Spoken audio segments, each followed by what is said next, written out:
Hello friends, welcome to my channel. मैं एक registered homeopath हूँ और आज मैं आपके साथ कब्ज़ की बहुत ज़बरदस्त होम्योपैथिक मेडिसिन शेयर करूँगी जिन्हें इस्तेमाल करने से आप इस तकलीफ़ से छुटकारा पा सकते हैं।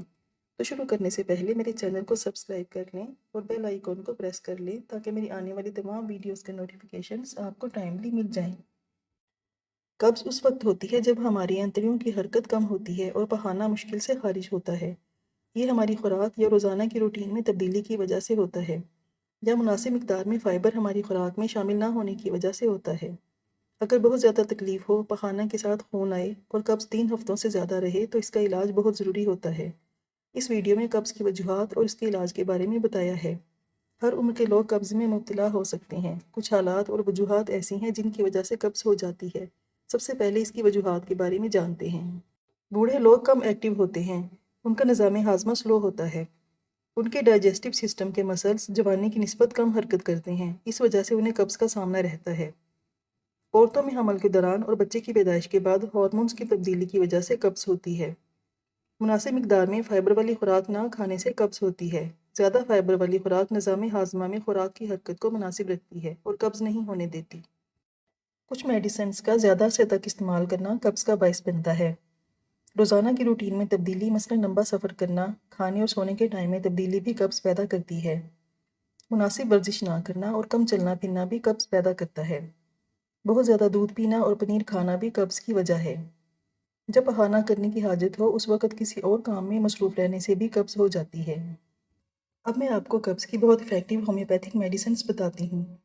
ब्रायोनिया कब्ज़ की बहुत कामयाब मेडिसिन है। इस दवा की कब्ज़ में थाई खुश्की पाई जाती है।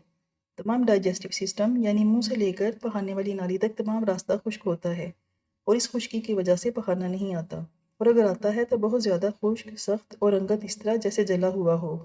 बहुत तकलीफ़ और ज़ोर लगाने से आता है। अक्सर कब्ज़ के साथ मरीज़ में सर दर्द की शिकायत भी पाई जाती है और मरीज़ में शदीद प्यास पाई जाती है।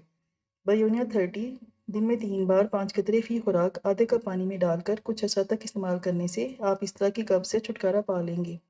नक्सवामी का ऐसे लोगों की मेडिसिन है जो हर वक्त बैठे रहते हैं या जिनका काम बैठकर करने वाला होता है।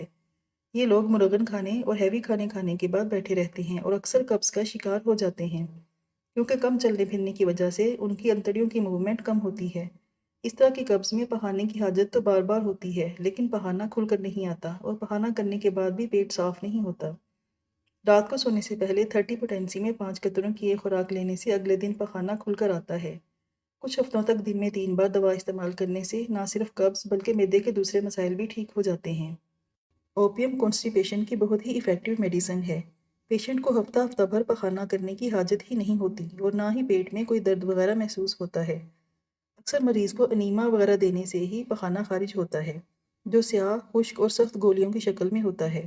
इस तरह महसूस होता है जैसे अंतड़ियाँ मफलूज हो गई हों। अक्सर बूढ़े लोग इस तरह की कब्ज़ का शिकार होते हैं। अगर इस तरह की कब्ज़ हो जिसमें हफ्ता हफ्ता भर पखाने की ना हाजत महसूस हो और ना ही पेट में बोझ और दर्द हो तो मरीज़ हर वक्त ग़ुनूदगी का शिकार रहता है, जिसकी वजह भी कब्ज़ होती है। ओपियम 200 पोटेंसी में 5 कतरे आधे कप पानी में मिलाकर 1 घंटे के वक्फे से 2 खुराकें लेने से फौरी हाजत हो जाती है। रोज़ाना 3 बार 30 पोटेंसी में दवा के 5 कतरे थोड़े पानी में मिलाकर कुछ अर्सा तक लेते रहने से इस तरह की कब्ज़ से निजात मिल जाती है। अगली बहुत अच्छी मेडिसिन एल्यूमिना है। इस मेडिसिन की 2 सिम्टम्स ख़ास हैं, एक पखाने की नाली की मफलूजी कैफियत और दूसरी खुश्की। इसलिए अगर पखाना नरम भी हो तो इंतहाई ज़ोर लगाने से बहुत कम खारिज होता है और अगर सख्त और खुश्क हो तो तकलीफ़ में इजाफा नाकाबिले बयान होता है। इस दवा का इस्तेमाल बच्चों और बूढ़ों की कब्ज़ में ख़ास तौर पर कामयाब साबित होता है। पखाना या तो सख्त और गांठदार होता है या नरम और लेसदार, मगर रेक्टम की फालजी कैफियत ज़रूर पाई जाती है। जो बच्चे माँ के दूध की बजाय डब्बे का दूध पीते हैं उनकी कब्ज़ के लिए ये दवा बहुत कामयाब साबित होती है। 200 पोटेंसी के 5 कतरे दिन में 1 बार लेते रहने से अंतड़ियाँ एक्टिव हो जाती हैं और कब्ज़ ठीक हो जाती है। कॉन्स्टिपेशन की अगली बहुत अच्छी मेडिसिन प्लम्बम है।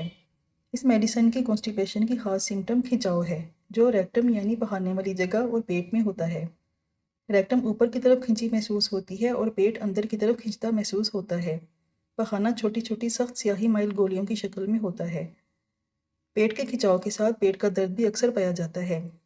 रेक्टम में रुकावट महसूस होती है जैसे कोई चीज़ अटकी हो। मरीज़ उसे खारिज करने की कोशिश करता है लेकिन कुछ खारिज नहीं होता।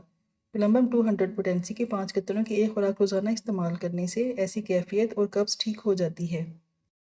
अगर आपको अक्सर कॉन्स्टिपेशन रहती है तो मेडिसिन के इस्तेमाल के साथ साथ कुछ तब्दीलियाँ अपनी डेली रूटीन में लाएंगे तो हमेशा के लिए कब्ज़ से छुटकारा पा लेंगे। हमेशा ऐसी खुराक खाएं जिसमें बहुत ज़्यादा फाइबर पाया जाए, मसलन बीन्स, सब्जियां, फल, दलिया ज़्यादा से ज़्यादा अपनी खुराक में शामिल करें। बेकरी की और प्रोसेस्ड फूड्स का इस्तेमाल ख़त्म करें। बहुत ज़्यादा पानी पिएं, दिन में कम से कम 8 गिलास पानी पिएं। इसके लिए आप जूसेस भी पी सकते हैं।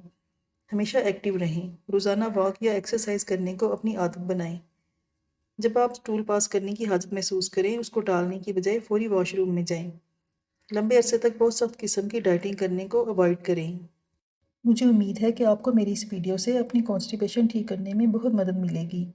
अगर वीडियो अच्छी लगे तो उसे लाइक और शेयर करें और चैनल को सब्सक्राइब करना ना भूलिएगा। थैंक्स।